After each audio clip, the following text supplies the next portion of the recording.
Hello and welcome back to the channel.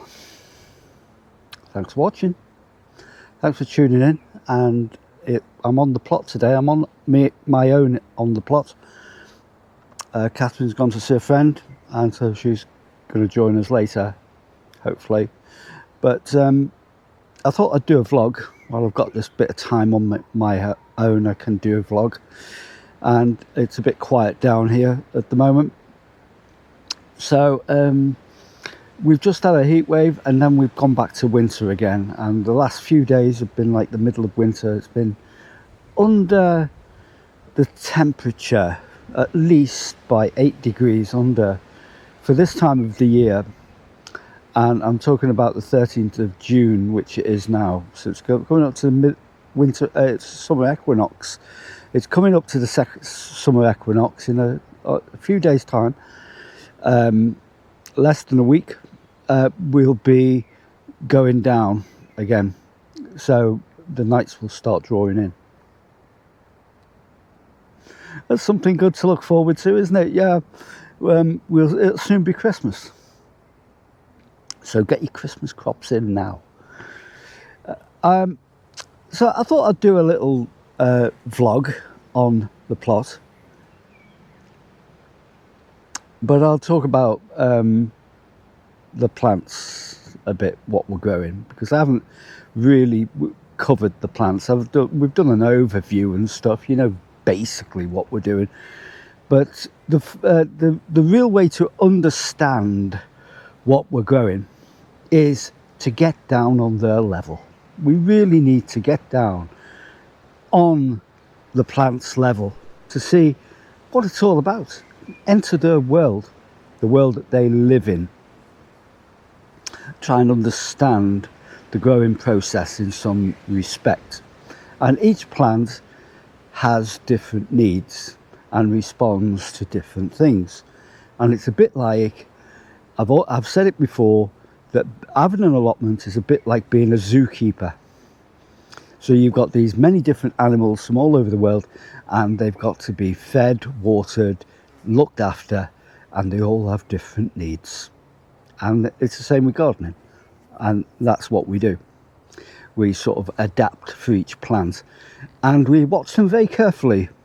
We spend a lot of time watching plants grow, and we spend a lot of time trying to understand problems that may occur. For instance, when a plant gets eaten, whether it's a slug, or is it a pigeon, or some kind of rodent, or some kind of beetle. So just understanding that, and understanding when a plant is ailing, or when it's about to go to seed, as we will see, some of our plants have gone to seed. So I'm going to take you on an unusual kind of a tour around the plot today, and we're going to have a look at plants on their own merit. So let's go and have a look. I did say we're going to get down and dirty, didn't I? Oh no, I didn't. Anyway, welcome to the kingdom of the Leeks. And this is 2 rows of Musselburgh leeks that we actually we sowed these on the 14th of February, and we sowed them in seed trays at home, and we transplanted them onto the plot.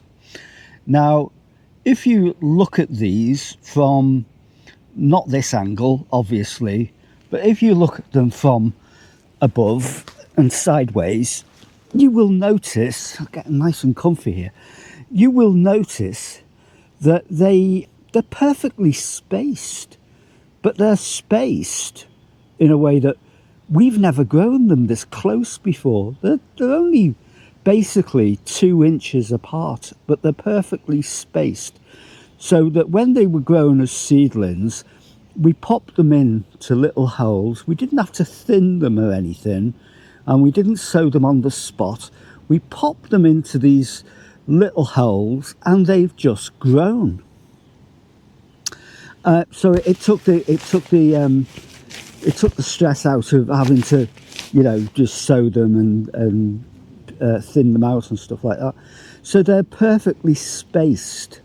So you may wonder, how did we do this and why did we do this? Well, I'll show you this. We did it with this thing here. You see that? Now you can buy these on Amazon and they're known as seed dibbers. They're seed dibbers, right? And these pins here are removable, and they you can space them at different sizes. This one is set out for leeks and other vegetables. I've got the guide here. It comes with a guide, and it says you can use this spacing for things like green onions, leeks, small beets, and other things. It's kind of like 2 inches. It's 2 inches between each spike dibber. So you make these holes with the with this, and you pop your seeds in, and that's what we did. And I was a bit skeptical at it at first, but it's so satisfying. It's actually really satisfying to use this dibber. So that's what we did. And now they're growing absolutely spot on, healthy, and all we need to do is weed and just watch them, basically, watch that they're growing all right.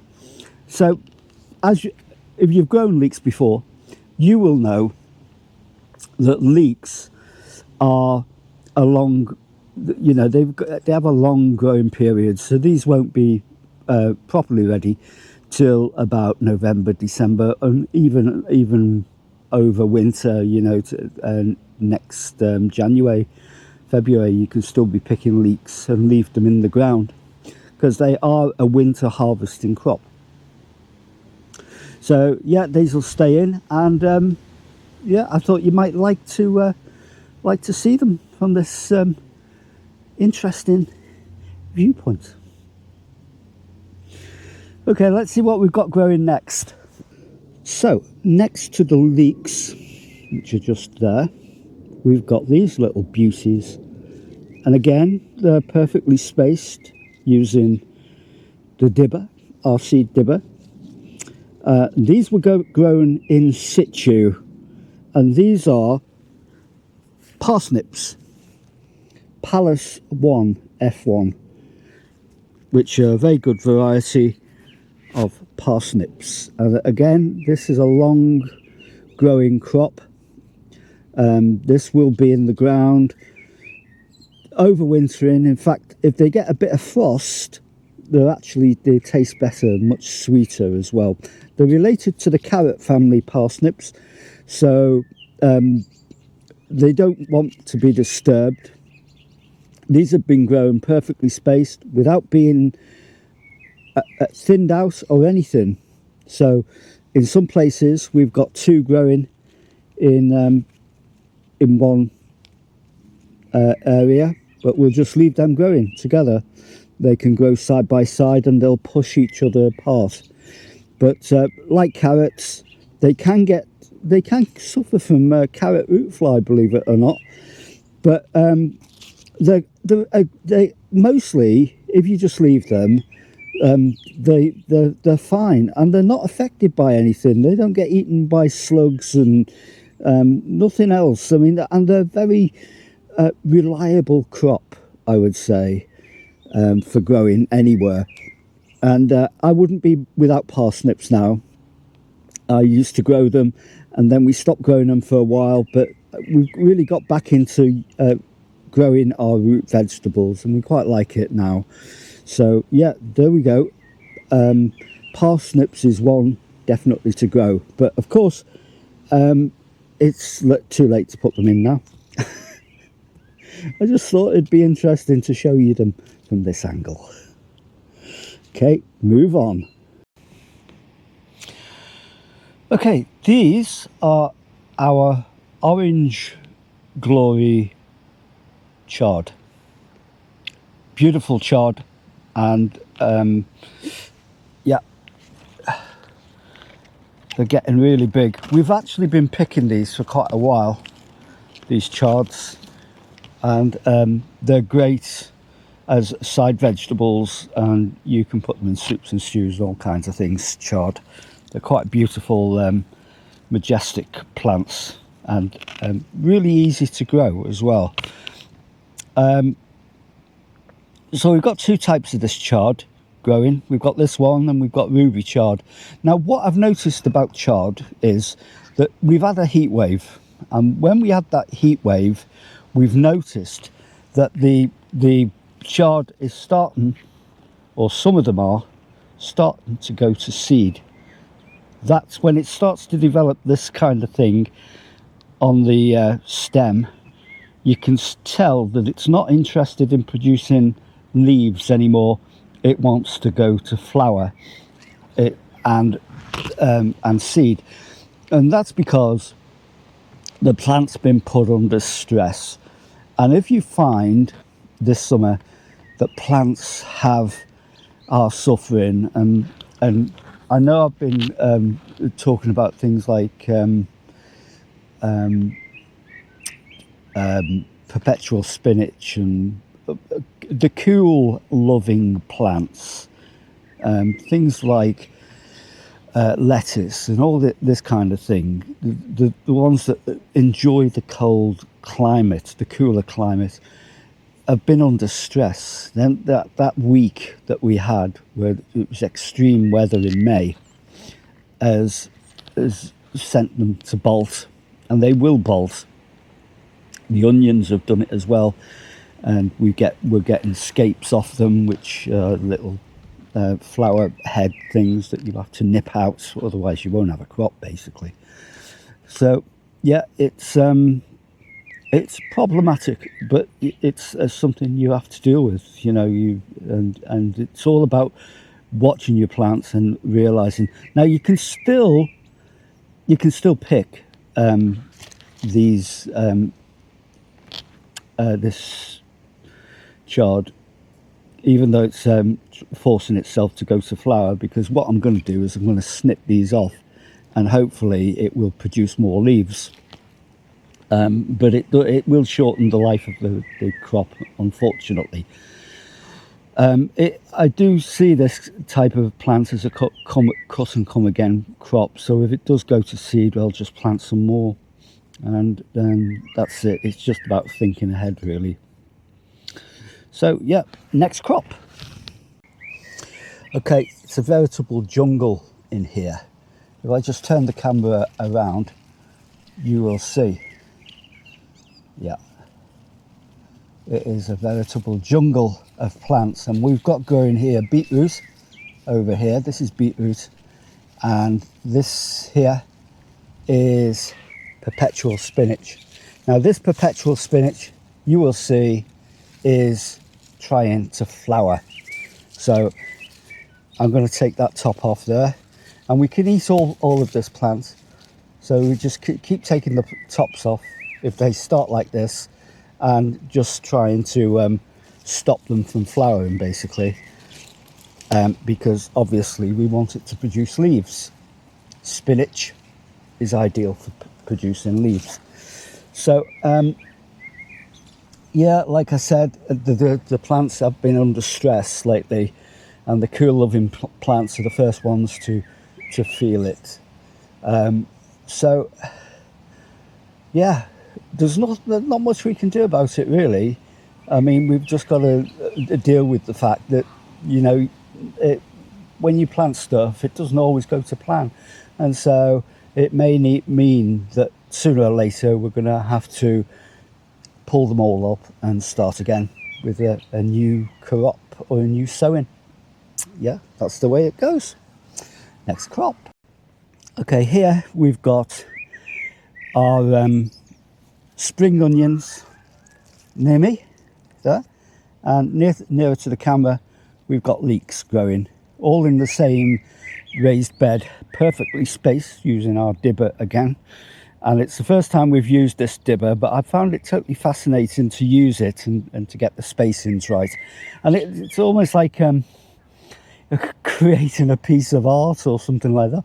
You really sort of like it concentrates the mind to do that.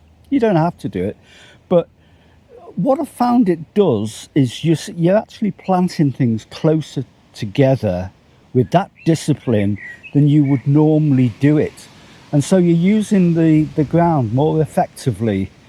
I think it's more effective. So it's the first year that we've tried this Dibber method, and I'll let you know at the end of the year exactly what I feel with it. But at the moment, I'm quite I'm fascinated by it, and I'm quite impressed, to be honest, because the plants are responding well. I think they respond well when they're actually planted closer together. So these are coming up fine. They're great. They're not affected by much onions and leeks. They just get on with it and they just grow, as long as you keep them well weeded and stop the competition, because you don't want them being overcrowded with weeds, and especially grasses that tend to look like leeks and onions. And sometimes when you are weeding, it's difficult to distinguish between a grass and a leek or an onion. So yeah, it does complicate it a bit, but it's all right. I mean, you know, we live with it. Next crop. Okay, these are plants that we've had a few problems with, because these are French climbing beans, and you will notice that they've been eaten. The leaves have been eaten on them, and we've had real difficulty actually keeping them from being eaten by slugs and pigeons and various things like that, because everything wants to eat French climbing beans for some reason. They're more difficult to grow than runner beans or any other type of beans, to be honest. The French climbing beans are really, for us, problematic, and we always have problems with them every year. So for this lot, we've had to put a barrier of copper kind of like mesh stuff that we got from Lidl. You can buy it from Lidl, and we put the copper cloches around them and various things like that, just to protect them. It's like a fortress. We've made a little fortress around them, but they've still got through, and a lot of our runner beans have been eaten and died off.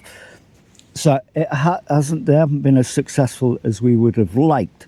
But in spite of all that, there's still stuff growing. So it's not been a complete washout. It's just been, how do we keep these things alive, you know, at this stage? They are starting to climb now, and as they climb, they will romp away, and they will quicken up the pace within a few weeks, and we'll have them right up the top of this tower that we've got here. Yeah, so that's it. We have problems. Next crop.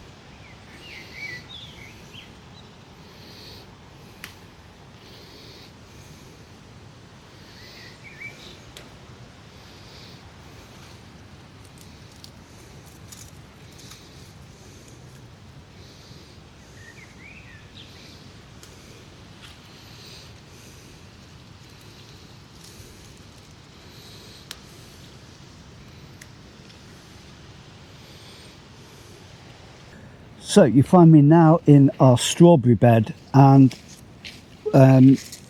we've had to protect it with netting this year, our strawberry bed. Last year we didn't get anything off the strawberries, quite simply because we have birds and rodents and slugs and snails and termites and all kinds of things that want to eat our strawberries.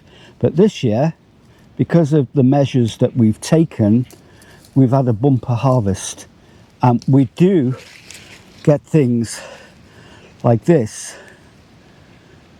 which you will see are being eaten as we pick them. You can see them, and they have little insects inside, which are I think they're termites. I'm not sure what they are, but they're in there, and they are they've been disturbed, so they're obviously looking for a way out now.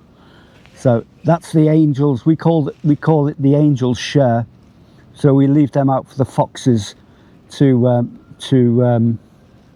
eat. So they come to the plot and they eat them, but at least they're not wasted. Okay, next crop. So we're in the greenhouse now, and we're at a crop that's more at my height, and it's our tomatoes. Here we go. And these are tomatillos, tigerellas, sorry. These are tigerella tomatoes, and they're doing fine. They're growing. They've got flowers on them now, and some of the tomatoes you will see, if I can find them, there we are developing. Yep, developing into nice big juicy tomatoes, we hope. Now there's one thing I've got to tell you about tomatoes if you're growing them, is that you've got these things here. You see that? That is going between the leaf and the main stem, and you will find these growing, pushing themselves up. But what you need to do is you need to break them off. You need to get rid of them. They're called suckers, basically. So top advice is to, everywhere you see these things coming up like there, get rid of them as soon as possible, if possible. And you can see them here. Get rid of them, and anywhere else you spot a little sucker. This one, that's got to go. Now you may not know the reason why we do this. There we go, there's another one, and I'm sure I'll find more before the day's out. Now you might not realise the reason that this is done. Well, it's because tomatoes in Britain have a short growing period, and if you don't pull them out, then you're going to have problems at the end of the season, because these tomatoes have got to set and ripen before winter comes, basically before September and October, because if you don't, well, the tomatoes can suffer from, first of all, late blight, and you will have a lot of green tomatoes on your hands. Also, another thing about tomatoes is, and I remember Jeff Hamilton actually saying this in one of his books, and I've done it ever since, and he says basically don't allow a tomato to go over 4 trusses. So it sets flowers like that. That's 1 truss, okay? 4 of them going up the stem. The 4th one will probably be there, and then nip out the top growing tip and nip it out, and it means that the tomato will have to put its energy into setting up tomato fruits, basically going to seed, which is what it's doing. So yeah, nip it out by the 4th truss. Don't let it go any further, because otherwise you'll have the same problems with blight and an unripened harvest. Unfortunately, we can't allow it to go any further than that. In the Mediterranean, they can just go on and on and on, and some of them fruit through the winter because they don't get the weather we get. Top advice, that. Okay, next. Okay, I'd like to introduce you to our cauliflowers, because the cauliflowers here, I can't get you down to the cauliflower level, but I can stand above it, and I'll show you what we're looking at here. So if we go down here, you will see all these leaves starting to bunch up at the heart of the cauliflower here, and what it's doing is it's getting ready to flower. It's called a cauliflower for a reason, and it will produce a cauliflower there. So it's actually preparing itself to produce a head of collie, because the cauliflower is a flower. That's what we eat. That's the bit that we eat, the flower. And so they're bunching up, ready to do that now. And you can tell they're all healthy, and they're all in this same mode where they're all bunching together like this. And that's what cauliflowers do. And so they're going to go, we're going to have a good crop of cauliflowers this year, and they're all in the same position. I'm looking forward to cropping them later this year. So I'm in amongst our tomatillos at the moment. These are our tomatillos here, and you can see that they've got little flowers on them. Now tomatillos are related to tomatoes. They're like an ancient variety of tomatoes, and they grow in a similar manner. But if we look around here, you will see what happens when they do develop.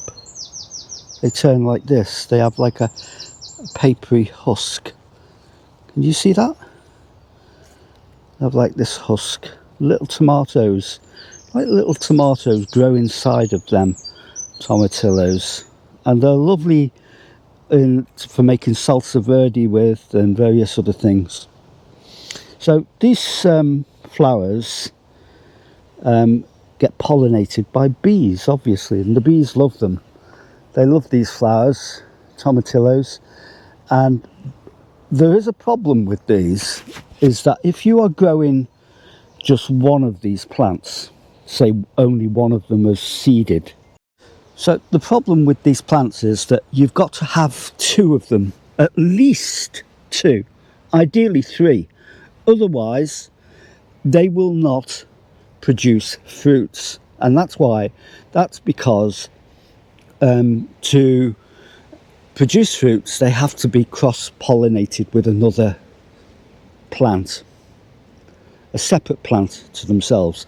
And that's why you normally plant them in 2 or 3. Now I did plant more this year, but there's only 2 of them that actually thankfully germinated and survived.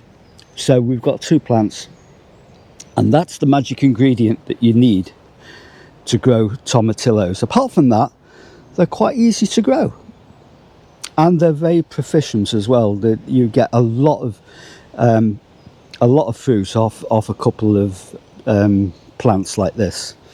They do very well in this climate.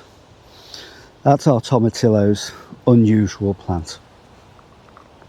So I hope you've enjoyed this little look at growing stuff around the plot in the shadow of John Lennon's old school, which is just over there.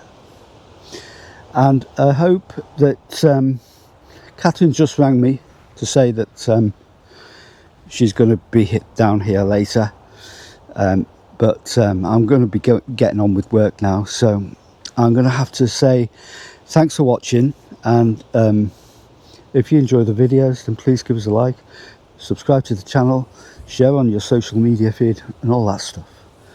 I don't know why you have to say all that stuff. I don't even know whether you do have to say it. Is it just a habit that we say it? It must be annoying for people. I know it is annoying for me when I watch a YouTube video and people keep telling me to subscribe and do this and do that. It gets on my nerves, you know. I don't know why I'm saying it. Shouldn't really be saying it, should I? Anyway, I hope you've enjoyed that unusual look at our plants. Not so unusual if you're a gardener, but maybe unusual for a YouTuber to film it. We're all often getting down and inspecting our crops. That's how we do it. So thanks for watching, and we hope to see you again in a future documentary vlog. Just a vlog. See you soon. Bye for now.